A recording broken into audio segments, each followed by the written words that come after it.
अगर प्रॉक्सीज की बात कर लेते हैं, a lot of people are looking at Palestine and Israel, Palestine and Israel, और वो कहते हैं कि ज़ाहिर इंडिविजुअली देख रहे हैं, वो कह रहे हैं अच्छा गज़ा में हमास है, लेबनान में हिज़्बुल्लाह है। मैं इसको थोड़ा सा फ्लिप करता हूँ, मैं ईरान को उठाता हूँ। हमने अभी पहले बात की ना, अमेरिका क्या करता है ईरान की स्टेटेड प्रॉक्सीज यूथ जो वो है आपके क्या नाम है, हूती, यमन में ठीक है, हाँ। इराक में उनका है इस्लामिक जिहाद, इस्लामिक रेजिस्टेंस या जिहाद, हाँ। वो ईरान उनको भी कर रहा है। वही इस तरह के लोग सीरिया में भी बैठे, सीरिया में अल-कुद्स है आई बिलीव, लेबनान में हिज़्बुल्लाह है। अब जब आपको रियलाइजेशन होती है कि एक जगह से पेट्रनेज है, तो आपको ये भी रियलाइजेशन होती है कि ये इंडिविजुअली, अगर फॉर एग्जांपल ऊपर नॉर्थ में, और मैं आज देख रहा था हिज़्बुल्लाह के नॉर्थ में, one of the things that they're doing is कि they're targeting their surveillance infrastructure. अच्छा, surveillance infrastructure more often than not आप हमेशा ऑपरेशन से पहले करते हो, ठीक है। तो वो बड़ा क्लियर नज़र आ रहा है। उन्होंने क्योंकि ऑलरेडी 2-3 दफ़ा अनऑफिशियली ये बोल दिया हुआ था कि हम क्या कहते हैं उससे, अगर ग्राउंड इन्वेजन हुई तो हम उस पर करेंगे। वो उससे पहले वो सॉफ्टन करते रहे हैं ऊपर के एरिया को, जिसमें उन्होंने सर्वेलेंस को मिनिमाइज़ किया। ग्राउंड ऑफेंसिव का बेसिकली वो वेट इस वजह से कर रहे थे बिकॉज अब 20,000 as of last night 20,000 Israeli troops are right now participating in the south. North पहले इनकी सारी कंसोलिडेशन थी नॉर्थ में, जैसी नॉर्थ में कंसोलिडेशन गई, हॉलीडे थी, इन्होंने हमास ने अटैक किया और अटैक करके एक बहुत मैसिव ब्लो दिया जिससे कॉन्फिडेंस शैटर हुआ इसराइल का कि यार ये तो हमारे अंदर आके मार सकते हैं। फिर इन्होंने सडनली स्क्रैम्बल अराउंड किया, इन्होंने फ़ौरन से बंदे नीचे भेजे हैं, ग्राउंड इन्वेजन स्टार्ट की है, तो हिज़्बुल्लाह ने उधर से मार के सर्वेलेंस को डैमेज करना शुरू किया। और अब पोटेंशियल एक्सपेक्टेशन ये है कि वो जो है ना अब एक प्रॉपर ऑपरेशन लॉन्च करेंगे इनके खिलाफ up in the north. Now जो मैं ईरान का इंपॉर्टेंट कह रहा हूँ कि Iran is important in all of this is because जो centralisation of all of these operations है ना, वो हिस्टोरिकली कभी भी नहीं हुई। हाँ, यानी कि द कनेक्शन मतलब एक स्ट्रैटेजी है ना। हाँ। अब एक स्ट्रैटेजी सिमल्टेनियसली रन हो रही है कि अच्छा हमास क्या करेगा, हिज़्बुल्लाह क्या करेगा, सिंक नजर आ रहा है आपको, राइट, कि किस मोमेंट पे किस तरह। ये इजराइल ने आज तक उस लेवल पे कभी ऑपरेट ही नहीं किया। ये 1967 की बात करते हैं सर, उस टाइम के ऊपर तो ऑयल मनी नहीं आया था, मिडल ईस्ट ने अपने आप को स्ट्रेंथन नहीं किया था, जंगें नहीं लड़ी थी, और वो सारे अलग अलग अपना कर रहे थे इंडिविजुअली। बिल्कुल। Times have changed radically this time around, and मुझे लोग आके कह रहे थे कि यार ईरान के ऊपर तो अमेरिका हमला कर देगा। मैंने कहा भाई Iran is a powerful nation, they are not Iraq. Iran drone देता है रशिया को जो यूक्रेन में यूज़ करता है, you know, they are not a Pakistan है ना कि हम F-16 अमेरिका से लेते हैं, JF-17 चाइना से लेते हैं, वो फ्रिगेट्स चाइना से लेते हैं, वो इस तरह नहीं है। वो तो ईरान को आप इस सब में कैसे देख रहे हैं? ईरान का क्लियर यहाँ पे एक रोल बनता है उनका, जो काउंटर में जो चैलेंज करने वाला है तो वो ईरान ही नज़र आता है। क्योंकि ईरान को ये जो हमने ये इन ग्रुप्स की बात की है, इन सब को कहीं ना कहीं सपोर्ट है। वो हिज़्बुल्लाह के चीफ से भी ओपनली मिलते हैं, हाँ। ठीक है। फिर ईरान जो धमकियां भी सीधी लगाता है, उसने कहा अगर आप करोगे तो हम जंग का स्कोप फैला देंगे, हाँ। सीधी वो बात करता है। अच्छा, सबसे इंटरेस्टिंग बात जो इस दफ़ा देखी है ना ईरान की जो इस वक्त की गवर्नमेंट आई है, ये रईसी वाली, ये बहुत प्रोएक्टिव है डिप्लोमेसी में भी। उनके फॉरेन मिनिस्टर सऊदीज़ वगैरह सबसे मिल रहे हैं। सऊदी से भी एक तो क्रेडिट जाता है कि इन्होंने दोस्ती की हिस्टोरिक।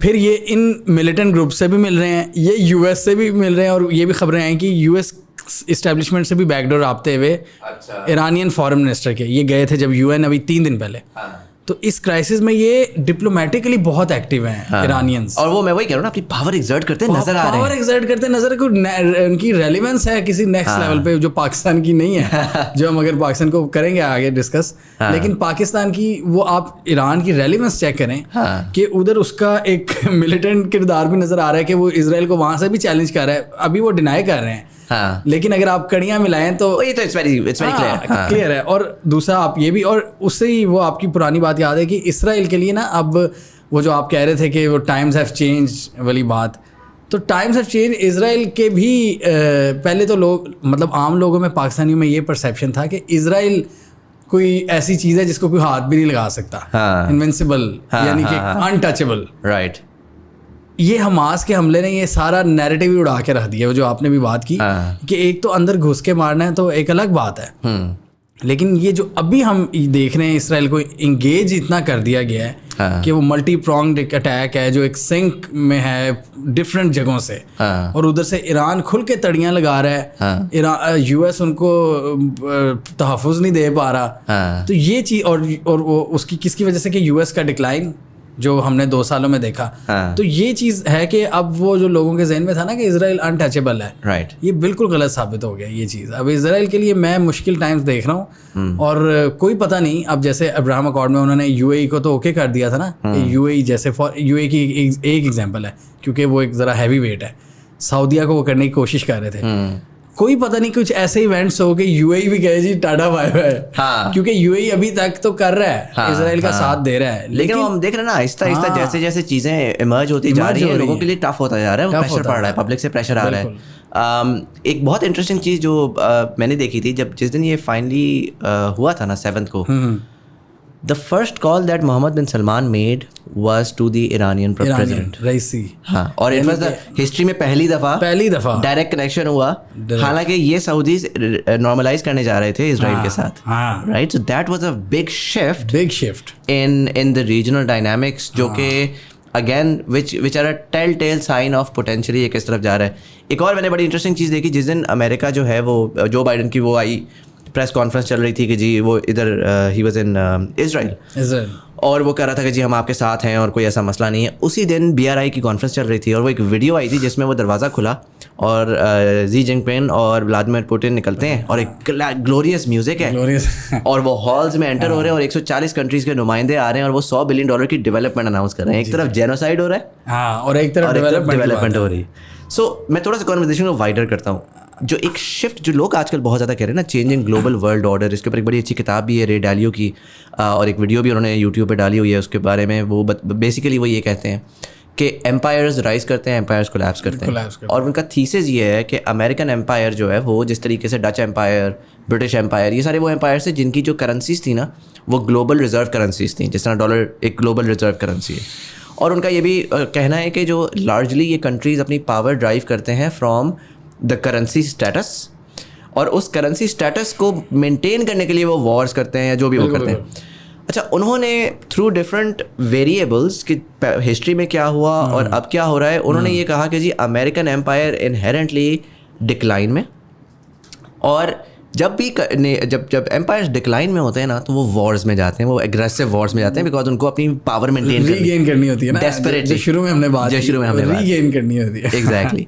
तो अगर मैं इसको वाइडर करूं यहाँ पर, और अगर मैं इवन थोड़ा सा मैं पाकिस्तान को भी टच करूंगा, पाकिस्तान में लोग पॉलिटिक्स की बात करते हैं, तो मैं लोगों को हमेशा ये कहता था यार इस वक्त जो पाकिस्तान में हो रहा है ना उससे पहले देखो दुनिया में क्या हो रहा है। दुनिया में इस वक्त एक जंग चल रही है वन वे और दी, चाहे आप ट्रेड वॉर ले आए, चाहे आप हुआवी को बैन कर दिया आपने सैंक्शंस लगा दी चाइनीज चिप कंपनीज के ऊपर, लगा दी, और ये रेयर अर्थ मिनरल, ये सब कुछ जंग है। ये सब एक जंग है, और जंग क्या है कि एक ग्लोबल हेजेमॉन है, एक इंपीरियलिस्ट पावर है अमेरिका की शक्ल में, जो कि इस वक्त ये बर्दाश्त नहीं कर रही कि चाइना लेड ग्लोबल ऑर्डर एक पोटेंशियल आ सकता है जो कि काउंटर वेट होगा। ये भी नहीं मैं कह रहा कि China will be the global super power, एक मल्टीपोलर वर्ल्ड की तरफ जा रहे हैं, राइट। बिल्कुल। और अगर मैं पाकिस्तान में आऊँ तो पाकिस्तान में जो हमने 2022 का शिफ्ट देखा वो बेसिकली 2 एस्टैब्लिशमेंट्स का शिफ्ट था, जिसमें एक एस्टैब्लिशमेंट कह रही थी कि दुनिया बदल रही है, फ्यूचर की दुनिया जो है वो मल्टीपोलर है, और हमें अब इस वक्त अमेरिका या अमेरिकन टॉकिंग पॉइंट्स को उतना ज़्यादा सीरियसली नहीं लेना, हमने खुद इमर्ज करना है और न्यूट्रल होना है।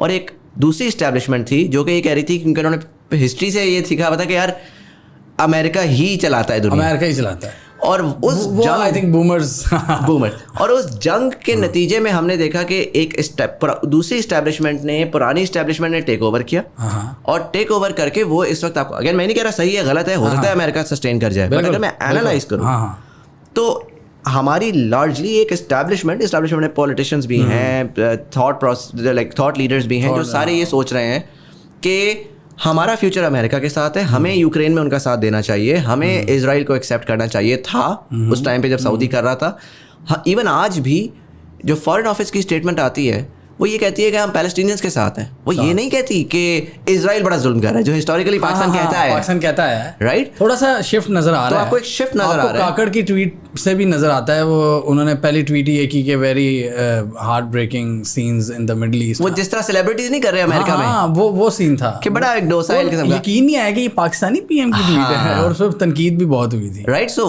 तो वहाँ पर आपको कुछ सर्टेन नैरेटिव्स, आपको नैरेटिव सुनने को मिल रहे हैं कि जी इंडिया राइज कर रहा है, हमें ट्रेड खोलनी चाहिए उनके साथ। गवादर में आप जाते हैं और जाके आप यूएस एम्बेसडर को ले जाते हैं, दैट इज तमाचा मारा है आपने चाइनीज को। राइट। सो एक शिफ्ट ऑफ नैरेटिव है, एक शिफ्ट ऑफ थॉट प्रोसेस है, एक शिफ्ट ऑफ पॉलिसी है। एंड उसको जब मैं देखता हूँ तो मैं कहता हूँ अच्छा चलो ठीक है, अगेन मैं तो एक नाचीज हूँ, मुझे नहीं पता कौन सी पॉलिसी एक्चुअली अच्छी है, कौन सी जीतेगी, बट इसको समझने के लिए फ्यूचर को मैं ऊपर जाता हूँ, ऊपर जाके देखता हूँ कि दुनिया का निज़ाम एक अमेरिकन लेड ऑर्डर था और एक मल्टीपोलर ऑर्डर आ रहा है। मल्टीपोलर, और जो मल्टीपोलर ऑर्डर है वो यूक्रेन में भी जीता है, वो सीरिया में भी जीता है, वो ईरान सऊदी की दोस्ती भी करा रहा है, मिडिल ईस्ट में भी प्रिवेल कर रहा है, वो 140 कंट्रीज में डेवलपमेंट की बात कर रहा है। और वाइल वो ये सारा कुछ कर रहा है तो within the American led order उनकी भी दो एस्टैब्लिशमेंट्स हैं, जिसमें एक ट्रंप की एस्टैब्लिशमेंट है जो कहता है कि यार हमें वो एक नए अमेरिका की तरफ जा रहे हैं, build make America great again करना है। अमेरिकन जो मैन्युफैक्चरर्स हैं उनको करना है सपोर्ट, हाँ उनको सपोर्ट करना है, जंगें खत्म करनी है, फालतू का जो हम पैसा लगाते हैं जेंडर प्रोग्राम्स में और इसमें और उसमें, वो पैसा वहाँ फेंकने से बंद करो और वापस अमेरिका में लेकर आओ। और वहाँ पे भी हम देखते हैं कि वहाँ पे जनवरी में एक एसेंशियली एक रिजीम चेंज ऑफ सॉर्ट्स होती है, पूरा मीडिया खिलाफ, सब खिलाफ, और ट्रंप को हरा करके जो बाइडन आके पुरानी इस्टेब्लिशमेंट फिर से आके बैठ जाती है। अब आज जब मैं जो बाइडन को देखता हूँ और मैं देखता हूँ कि उसकी अप्रूवल रेटिंग कहाँ पे खड़ी हुई है, पैथेटिक है। अमेरिका में काउंटर नैरेटिव कितना स्ट्रांग है, अमेरिका यूक्रेन में किस तरह हारा है। मेरी अंडरस्टैंडिंग ये बनती है कि रे डालियो के बाद दुरुस्त थी, जो साइंस नज़र आ रहे हैं वो दुरुस्त थे, या जहाँ जहाँ पुरानी इस्टेब्लिशमेंट्स ने आके अपनी पावर को बचाने की कोशिश की है वो फेल होते हुए नजर आ रहे हैं। यानी जहाँ पे उन्होंने फोर्सफुली कोशिश की है वो उस पे फेल होते आ रहे हैं। और the world has changed and the dynamic of the world as we are seeing it is now moving towards a new reality that is going to begin to emerge over the next 12 to 24 months. Multipolar world. What are your thoughts on that? Sir, आपकी 2-3 points मैंने लिखे थे, मैं पहले उनको Biden से अभी थोड़े दिन पहले क्वेश्चन किया किसी ने कि आप अपनी इकॉनमी का हाल देख लें, मतलब डेट सीलिंग जो आप 33 ट्रिलियन पे चले गए हैं, तो आप इस सूरत हाल में 2 जंगों को फाइनेंस कर सकते हैं कि नहीं? तो बाइडन साहब ने कहा we are the super power of the world with the history of the world, हम कर सकते हैं। तो ये अमेरिका भी उस थिंकिंग में है, उस एरोगेंस में है। और उनका जो आपने कहा मिलिट्री इंडस्ट्रियल कॉम्प्लेक्स, ये तो मैं आपको क्रेडिट दूंगा कि आपने हाथ मारे, आपने पाकिस्तान में बैठे बैठे एक अमरीकी के मुंह से निकलवा लिया। आपको याद है ना वो इंटरव्यू? सर कमाल कर गए आप कमाल कर गए, आपने इतनी बड़ी कन्फेशन। अब तो उस पर कोई कॉन्स्पिरेसी थ्योरीज का टैग हमें लगा नहीं सकता। वो खुद अमेरिकी ने मुजम्मिल के पॉडकास्ट में बैठ के और अमेरिकी पॉलिसी मेकर ने, और ये वो पॉलिसी मेकर थी जिनके हस्बैंड जो थे was the American ambassador who died on the plane with Ziaul Haq. She was the CIA director for Pakistan. Unbelievable. Where before she retired, so she was a very senior official who set the military industrial complex thing. तो sir आपने वही global जो change की बात की, अब आप इसमें सबसे बड़ी जो चीज़ जो ब्रिक्स की आपने डेवलपर्स देखी होंगी, अब ब्रिक्स में ये जो 5 कंट्रीज़ हैं, इन्होंने सऊदीज़ वगैरह को भी इनवाइट कर लिया और ये नई करेंसी की तरफ जा रहे हैं। और इसमें आपने देखा जो वाहिद रेजिस्टेंस आई है ना इन्हें, वो इंडिया की तरफ से आई है, क्योंकि इंडिया ने वेस्ट के साथ भी बना के रखनी है। तो इंडिया ने शायद आपने देखा 1 हफ्ते में ब्रिक्स हुआ है, उसके बाद ये कनाडा वाला इशू आ गया, सिख वाला।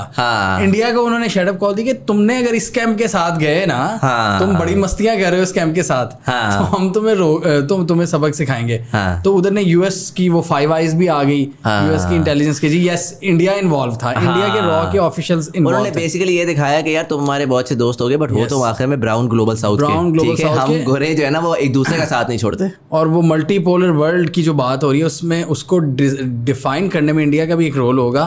और इसलिए यही जो पुरानी इस्टेब्लिशमेंट है, वेस्टर्न जो यूएस लेड इस्टेब्लिशमेंट है, वो कोशिश करेगी कि ज़्यादा से ज़्यादा एलाइज उनको ना खोए, जिनमें इंडिया भी है, जिनमें पाकिस्तान भी है। तो वो यही कोशिशें चल रही हैं। और अब पाकिस्तान के से अगर हम लोकलाइज कर लें तो हमें क्लियर नज़र आता है, आपने जो बात की 2 थिंकिंग्स, अब जो नई पाकिस्तान में रजीम चल रही है उसकी पॉलिसी आप देख लें with respect to Ukraine, with respect to Afghanistan, with respect to Israel, with respect to Iran, with respect to China, everything is changed. Absolutely. ये It's mind boggling, right? कि overnight कैसे हो जाता है? हाँ, ओवरनाइट, लेकिन उसके पीछे 1-2 साल की मेहनत, of course 1-2 साल की उसमें मेहनत नजर आती है। हाँ। और उसके बाद हमें चीज़ें, लेकिन वो फिर मुझे आप वाली बात भी याद आती है कि अगर वो प्रिवेल ना की, हाँ मतलब अमेरिका में जो करंट इस्टेब्लिशमेंट है, अगर वो नाकाम होगी, फिर इधर वाली को भी नुकसान का सामना करना और फिर पड़ कुछ सकता है। रीअलाइन करना पड़ेगा कि किस तरह हमने जाना है। रीअलाइनमेंट तो करनी पड़ेगी, क्योंकि देखिए ना, लोग आपकी पब्लिक देखें, वो पहली तपी बैठी है। लम्स में आप देख लें, लम्स आपका जो, अब ये गरीब बच्चे नहीं हैं, हाँ ये अमीरों के बच्चे हैं, हाँ ये इतने तपे हुए हैं। हाँ, तो आप गरीब किसी, आप टिकटॉक से जरा जाए ना। हिम्मत करें, पंजाब यूनिवर्सिटी के मैथ्स कॉम में जाएं, हाँ। या पंजाब यूनिवर्सिटी में जाएं, या किसी दूसरी चले, पंजाब नहीं, आप किसी middle Second level tier, FC में चले जाएं, हाँ उधर आप एफसी में जाके दिखाएं, मैं आपको चैलेंज करता हूँ, हाँ जो वहाँ पे लोग करेंगे आपके साथ। हाँ। तो ये आप सेंटीमेंट अभी ये आपकी एलीट यूनिवर्सिटी से आ रहा है। और थोड़ा सा ये भी अंडरस्टैंड करने की जरूरत है ना कि अगेन मैं नहीं कह रहा कि कौन अच्छा कौन बुरा, I am not saying that at all. मैं सिर्फ ये कह रहा हूँ, दो नैरेटिव्स है, दो थॉट दो प्रोसेस है, नैरेटिव्स हैं और पब्लिक सेंटिमेंट है। अब उस नैरेटिव और पब्लिक सेंटिमेंट में हिस्टोरिकली जब हमने देखा कि पाकिस्तान में चेंज ऑफ रिजीम्स हुआ, तो उसमें हिस्टोरिकली एक बहुत इंपॉर्टेंट एलिमेंट ये होता है लोगों को सुकून लाने का, कि लोग ठीक है, people care about Iran, people care about China, but Pakistani बंदे को चाहिए रोटी कपड़ा मकान, बिल्कुल, उसको नौकरी चाहिए, उसको उसका काम चल जाए ना, तो उसको पाकिस्तान से बाहर का वो ज़्यादा सोचता नहीं है। हालांकि वो सोचना शुरू हो गया है, क्योंकि अब उसके पास टिकटॉक है, ट्विटर है, चीज़ें हैं, तो अब वो आम पाकिस्तानी भी अब दुनिया भर की बात कर रहा है। वो पुराने वाला पाकिस्तानी नहीं रहा कि बस जी मेरे गाँव में क्या हो रहा है और गैस आई नहीं आई। लेकिन ऑन टू सम लेवल आप उसको कहीं ना कहीं रिलैक्स कर देते हो, even if you are running an unpopular thought process, right. उसको अंडरस्टैंड करने के लिए हिस्टोरिकली हमने ये देखा कि जब भी जंगें हुई हैं तो पाकिस्तान जंगों में घुसा है और फ़ायदा उठाया, और पैसे लिए, पैसे लिए, मुशर्रफ ने लिए, और उस पैसे वो जो को इकोनॉमिक अच्छी लगती थी, इकॉनमी नज़र आती थी कि अच्छी है, ग्रोथ रेट अच्छा है, वो बेसिकली डॉलर्स आ रहे होते थे। एग्जैक्टली 3-4 बिलियन डॉलर आ रहा होता था डायरेक्ट, और लोग सुकून में आ जाते लोग थे, सुकून में आ जाते, क्योंकि हमारी इकोनॉमी को चाहिए यही होता है। एग्जैक्टली 2-3 बिलियन डॉलर, थोड़ी गाड़ियाँ आना शुरू हो जाएं, रोडें बनना शुरू हो जाएं, लोग कहते हैं यार एक मोटरवे बन गई, और वो सब ओके है जी, वो 2 कंपनियां आ गई टेलीकॉम की, और 4 चैनल आ गए, एक रोड बन गई थी, तो लोगों ने कहा यार ये अच्छे हैं, पुराने वालों से तो बहुत बेहतर है, बहुत बेहतर है। इस बार सिचुएशन फर्क है। इस बार आपने अगेन मैंने कहा कि जो जो जो जो ओल्ड एस्टैब्लिशमेंट है वो, because historically Pakistan has relied on deals, Pakistan has relied on कि हम कोई पॉलिटिकल मैनूवरिंग करके कहीं ना कहीं कोई गेम निकालें। जैसे अगर अफगानिस्तान में अमेरिका आया है या रूस आया है, तो हम इसमें कुछ ढूंढें, छोटे जुगाड़, इकोनॉमी के जुगाड़। अगर उस किस्म की आप, या और कोई पोटेंशियली इजराइल को एक्सेप्टेंस की डील थी या वो थी इजराइल के, मुझे लग रहा है कि वो डील शायद ना आए आने वाले वक्त में, क्योंकि अब हमने जो ओरिजिनल थीसिस बिल्ड किया है कि America is already overstretched, the money is going to Ukraine, the money is going to Israel. अब वो शायद पाकिस्तान को ना मिले, पाकिस्तान को शायद ना मिले। पाकिस्तान को कैसे मिलेगी जब 2 जंगों में वो ऑलरेडी बिजी हैं। हाँ, पाकिस्तान पे वो ध्यान उस तरह दे सकेंगे जितने हमारे लोगों को उम्मीद थी कि अगर हम यूएस कैंप की तरफ जा रहे हैं, उनका ये थॉट प्रोसेस था। वो इसी नियत से होगा ना कि यार कुछ ना कुछ फ़ायदा होगा। तो वो फ़ायदा क्या मिल पाएगा, this is the big question. और अगर वो फ़ायदा ना मिले तो क्या पीस बरकरार रहेगा जिस तरह इस वक्त बरकरार है कि सेंस ऑफ स्टेबिलिटी आज तो हमें मिल गई मुल्क के अंदर, तो हम थोड़े से सुकून में आ गए ना।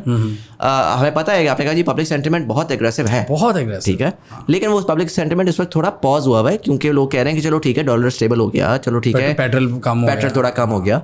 बट अगर तो अब लोग इस वक्त वेट कर रहे हैं कि कौन सी डील आएगी तो कौन सा पैसा आएगा, तो लोग जो आज हालात हैं वो अच्छे हालात नहीं है। आज सिर्फ स्टेबिलिटी है, लोग टाइम दे रहे हैं कि यार 3 महीने लो, 6 महीने लो, सर्वाइवल मोड पे। हाँ, थोड़ा सा टाइम लो और हमें डील ला के कोई कहीं ना कहीं फ़ायदा दो, या तो हम बाहर निकल रहे हैं, पाकिस्तान छोड़ रहे हैं लोग।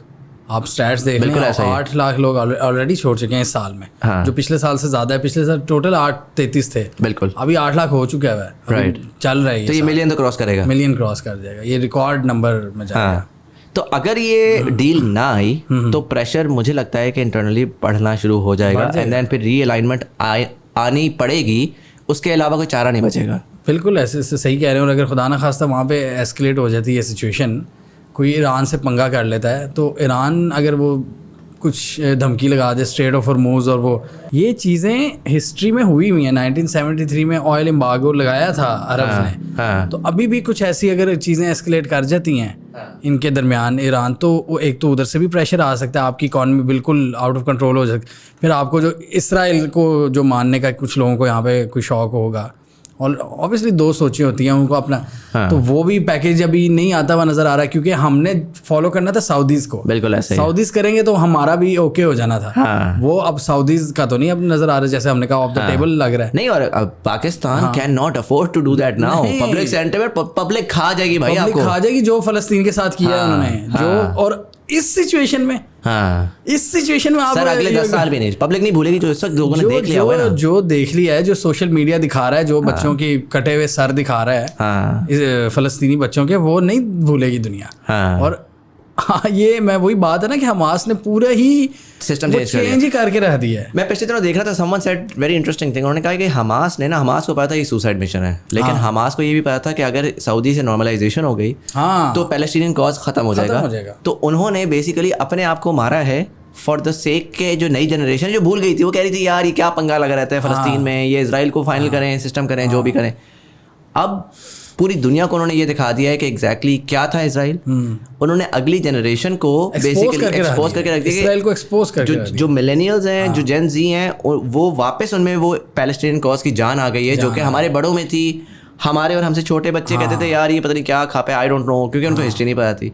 तो उन्होंने अपने आप को मार के एसेंशियली पैलेस्टीनियन कॉज को अगले 50 साल के लिए जिंदा कर दिया। और आप देखें ये जो रीजन है, अब इस पूरे रीजन में सीरिया भी बड़ा इंपॉर्टेंट है। सीरिया का किरदार, अब सीरिया जैसे आपने बात की कि उसको वो गिराने की कोशिश करते रहे, असाद रजीम को नहीं गिरा, उसकी उसको सपोर्ट किसकी थी? रूस और ईरान की। अब ये इस तरह ये मल्टीपोलर वर्ल्ड को बनाने वाले ना इस तरह वो अमेरिका को दबोच रहे हैं कि एक मिलिटरीली डायरेक्ट, जैसे रशिया वो अपना वैगनर ग्रुप, उसकी अपनी प्रॉक्सीज हैं, उधर उसने यूक्रेन में नथ डाली हुई है, उधर अफ्रीका के कंट्रीज में, अफ्रीका वाले भी राइज कर रहे हैं।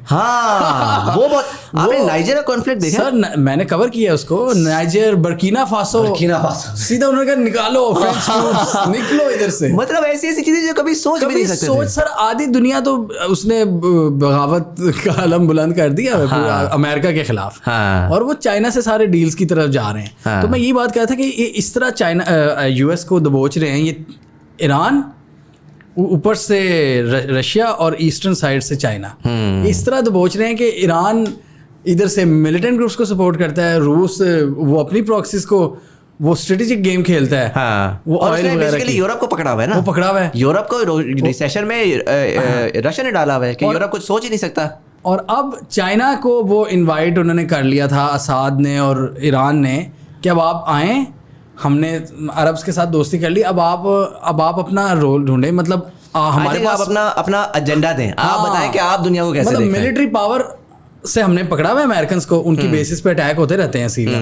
अब चाइना को भी उन्होंने हाथ पकड़ के ले आए कि अब आप इन्वेस्टमेंट करें। तो ये गेम प्लान है मल्टीपोलर वर्ल्ड का, रूस का और चाइना का, कि how to dent the influence of US forces. आपने पुतिन की रिसेंटली 2-3 स्पीचेस आई थी, एक पर्टिकुलरली आई थी उनकी, जो कि एक उनका सॉर्ट ऑफ वो होता है, सेशन होता है हर साल, जिसमें ना वो थिंक टैंक्स को बुलाते हैं अपने पूरे across Russia and across the world, और उसमें उन्होंने आके 20-25 मिनट की एक स्पीच दी, और उसके बाद फिर एक क्वेश्चन आंसर देखने का हुआ था। आपका इत्तेफाक नहीं हुआ नहीं था, लेकिन मैंने वो बयानात सुने थे। एक तो कल भी मैं सुना था कि वो इमोशनल हो गए थे गजा के बच्चों के बारे में बात। नहीं, ये तो बहुत रीसेंट है, ये मैं बात कर रहा हूँ बिल्कुल इजराइल कॉन्फ्लिक्ट से तकरीबन समझ लें 1 हफ्ता पहले की बात है। और उस पे जो है ना वो बड़ी इंटरेस्टिंग स्पीच है वो, और मैं I have been listening to the speeches by Putin over the last 1 year. लोग जनरली नहीं करते उनकी, क्योंकि उनकी अपनी लैंग्वेज में होती हैं, ट्रांसलेटर्स के साथ होती हैं।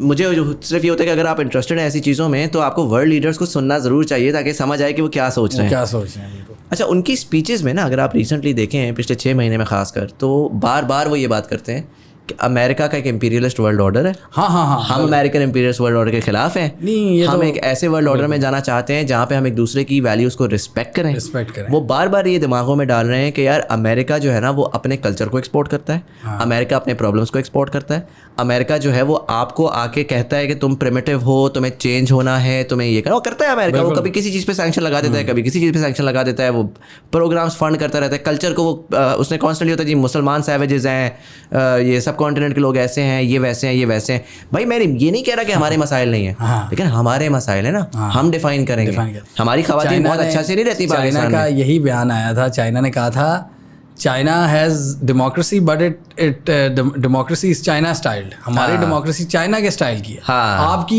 डेमोक्रेसी हमारी वेस्टर्न नहीं है। चाइना ने मुंह पे कहा था बाइडन के कि वेस्टर्न डेमोक्रेसी नहीं है, हमारी चाइना स्टाइल डेमोक्रेसी। डेमोक्रेसी हमारे पास भी है एग्जैक्टली, तो बट वो कल्चरली और रीजन वाइज डिफरेंट हो जाती है। जबकि यूएस की इस्टेब्लिशमेंट चाहती है कि वो एक्सपोर्ट हो, और हम जो चाहते हैं ना, मतलब वो उनके जो अथॉरिटेरियन फिगर्स हैं जो उनके साथ हैं वो ओके हैं, लेकिन जहाँ पर मसला होता है वहाँ डेमोक्रेसी एक्सपोर्ट होना शुरू हो जाती है। तो मैंने वो देखा, बड़ा इंटरेस्टिंग मुझे लगा कि he is now giving a vision for the new world order where he is saying कि यार हम तुमसे बिजनेस के ताल्लुकात रखेंगे, हम भी कम्पीट करेंगे, तुम भी कम्पीट करो, हम तुम्हें तंग करना बंद कर देंगे। ये दोनों बिल्कुल सिंक हैं, रूस और चाइना। ये नजर आता है कि वो एक ही फिलॉसफी है जो आपने कहा, ये शी जिनपिंग ने भी कहा है। अच्छा, मैंने उनका नहीं देखा। उन्होंने ये बात, इस तरह की बातें वो भी यही बातें, तो ये कॉन्स्टेंटली दिमागों में ग्लोबल साउथ के दिमागों में डाल रहे हैं। हाँ, और वो ब्रिक्स के थ्रू, ब्रिक्स के अंदर जो बातें चलती हैं कि हमें एक शेयर्ड फ्यूचर प्रॉस्पेरिटी की तरफ जाना है, शेयर्ड प्रॉस्पेरिटी, और हमें एक ऑल्टरनेट दुनिया को विजन देना है, नई करेंसी देनी है। वो ऑलरेडी दूसरी दुनिया बनने की चीज वो शुरू हो चुका है उसका प्रोसेस, और इसको यही दोनों पुश कर रहे हैं। यूरोप को आप कहाँ जाता देख रहे हैं? बहुत ही मज़े का सवाल किया है। अब यूरोप को आप देखें, यूरोप को अफ्रीका से तो काफ़ी हद तक निकाल दिया। यूरोप की जो कॉलोनियल पावर थी फ्रांस, उधर से उनको हिट पड़ी है, राइट, ठीक है। यूके को आप देख लें, यूके के तो तरस आता है उनके लीडरान को देख के, क्या था मैं क्या बन गया ये। और उनकी यूरोप की जो आपकी लीडर्स हैं वो भी उन पे भी पपेट होने का लगता है कि उन पे टैग लगता है। अब आपने पिछले दिनों अगर नोट किया हो ना, तो जो मैक्रॉन है फ्रांस के, वो गए हैं चाइना, और वो चाइना गए हैं, और मैं एक पढ़ा था एक एनालिस्ट को, उन्होंने कहा कि वो चाइना से ये डील करने गए हैं अफ्रीका में कि अब चाइना का रोल बढ़ा है। अब चाइना अफ्रीका में सबसे बड़ा ट्रेडिंग पार्टनर बन चुका है, यूएस को पीछे छोड़ चुका है। तो उधर मैक्रॉन चाइना से बात करने गया है कि यार हमारा भी कोई रोल होगा कि नहीं। तो कितना बड़ा शिफ्ट है। और उसके साथ ईयू की प्रेसिडेंट भी थी जो कि बड़ा ही प्रो अमेरिकन बनती है ना, वो भी साथ गई थी, और वो थोड़ा सा गुड कॉप बैड कॉप भी खेल रहे थे चाइना के साथ। वो थोड़ी सी स्लाइटली एग्रेसिव, उनकी जरूरत नहीं होती वैसे चाइना के सामने, बट वो स्लाइटली मतलब स्ट्रेट फेस के साथ। और मैक्रॉन बड़े वो इस तरह ये वो कि हम आपके साथ चलेंगे, डिफरेंट, आप हमें यूक्रेन में मदद करें, आप डिफरेंट कॉन्फ्लिक्ट्स में, मिडल ईस्ट में मदद, अफ्रीका में मदद करें। तो चाइना का इन्हें पता है, यूरोप को पता है कि China is the next super power, और इकोनॉमी में जिस तरह वो छा रहा है, वो अभी ये सिर्फ ये G7 का ये कबीला रह गया है। वो जो अमेरिका के कहने पे इनको लताड़ता है कि चाइना को लताड़ो, लेकिन अंदर खाते आप इनकी डील्स देख लें, यूरोप का सबसे, अफ्रीका के अलावा यूरोप का भी ट्रेडिंग पार्टनर 2019 में, अभी के फिगर्स का नहीं पता, बट 2019 में चाइना पीछे छोड़ चुका है अमेरिका को ईयू के साथ ट्रेड में। अच्छा, अमेरिका को पीछे छोड़ चुका है यूरोपीय यूनियन के साथ चाइना। और ये यूरोपियंस को भी पता है कि राइज होगा चाइना का, और जो सूरत हाल बन रही है, तो उसमें वो उनसे डील्स कर रहे हैं। और उसमें वो लोग यही कहते हैं ना, लोग कहते हैं कि यार नहीं अमेरिका कैसे, क्योंकि लोगों की it's very difficult to break down the thought process that you always had. तो इंसानी फितरत ऐसी है कि वो डिनाई करती है, वो चेंज होता नहीं देखती। आपने जो वो बोला ना इजराइल का, कि हमने इजराइल की भी इनविंसिबिलिटी ख़त्म होते देखी है पिछले 1 महीने के अंदर, राइट। एक इंसिडेंट होता है and that completely changes the balance of power. एक इंसिडेंट, राइट, एक इंसिडेंट की मार हैं सब। हाँ, तो उसमें ये कहना कि जी अमेरिका ऑल इन ऑल है, अमेरिका जो है वही आगे लेकर जाएगा, people need to begin to see under the surface क्या हो रहा है। अमेरिका ने $10 ट्रिलियन वॉर्स पे लगाए हैं, चाइना ने वो पैसा सारा अपनी इन्वेस्टमेंट में लगाया है। स्ट्रैटेजी डिफरेंट है, स्ट्रैटेजी फ़र्क है सर, आप उससे कम्पीट ही नहीं कर सकते। जब आप जो लोग गए ना चाइना, वो कहते हैं कि यार जब आप उनके शहरों में घूमते हैं, वो खान साहब गए थे इधर अमेरिका, तो उन्होंने भाई की थी कि यार ये अजीब मुल्क है, न्यूयॉर्क में जो है ना खड्डे हैं रोडों पे, अगर आपको याद हो। बिल्कुल बिल्कुल राइट, वो आके एक बड़ी बात कर गए थे, जो कि उस टाइम पे लोगों ने कहा कि यार मस्करा मार कर आ गए, बट एक्चुअल में मैं बड़े लोगों से मिला हूँ जो दोनों कंट्रीज गए हैं, वो कहते हैं यार वहाँ पर न्यूयॉर्क में तो वो कहते हैं ऐसा लगता है लाहौर में फिर रहे हैं लिटरली, इतने खड्डे हैं वहाँ सर। आप डाउनटाउन में एक सर्टेन एरियाज में जाएं, वहाँ पे वो बार्स होते हैं, पिस की स्मेल आ रही होती है, ठीक है, आपको डेवलप्ड वर्ल्ड की सेंस नहीं आ रही होती।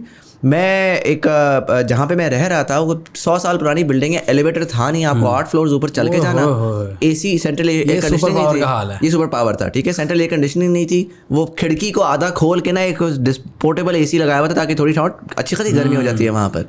तो मैं 2 मिनट के लिए ना मैं रुका ज़रूर, मैं कहा यार हमने तो कोई और ही अमेरिका सोचा था, बिल्कुल ये क्या अमेरिका है। और वो वाकई यही बात है कि आपने लोन ले आपने उठा के वॉर्स पे पैसा लगा दिया। और दूसरा जो आप सैंक्शंस के थ्रू थ्रेटन करते हो, हाँ, ये रशिया यूक्रेन जंग में जो सैंक्शंस इनके अपनी अगेंस्ट गई हैं, हाँ, क्योंकि इसके बाद ये ज्यादा पुश बैक आया है कि हमें अपनी एक करेंसी, क्योंकि सारे डर गए हैं ना, हाँ, इवन पाकिस्तान भी उनमें शामिल है, पाकिस्तान हो गया, इराक हो गया, अर्जेंटीना, हाँ, ब्राजील के जो प्रेसिडेंट है नए, वो बढ़ चढ़ के कहते हैं जी हमें डॉलर से हटना है, हाँ, क्योंकि जब दुनिया ने देख लिया कि इन्होंने बैठे बिठाए उनके एसेट्स फ्रीज कर दिए जो डॉलर्स में थे, उनको स्विफ्ट पेमेंट सिस्टम से निकाल दिया है, जो डॉलर्स के थ्रू करता है ट्रेड, हाँ, और फिर आपने जी वो आप सैंक्शन लगा दी कि डॉलर में ट्रेड नहीं कर सकते, हाँ, अब ये सारे फिर इनके पास क्या चारा रहेगा, हाँ, फिर यही चारा रहेगा ना कि हम नई करेंसी की तरफ जाएं, और इसमें जो चाइनीज करेंसी है, हाँ, युआन, वो इसमें एक रोल प्ले कर रही है। अभी मैं देख रहा था कि वो ग्लोबल ट्रेड में दूसरे नंबर पे आ गई है, यूरो को पीछे छोड़ दिया है। ये भी इंटरेस्टिंग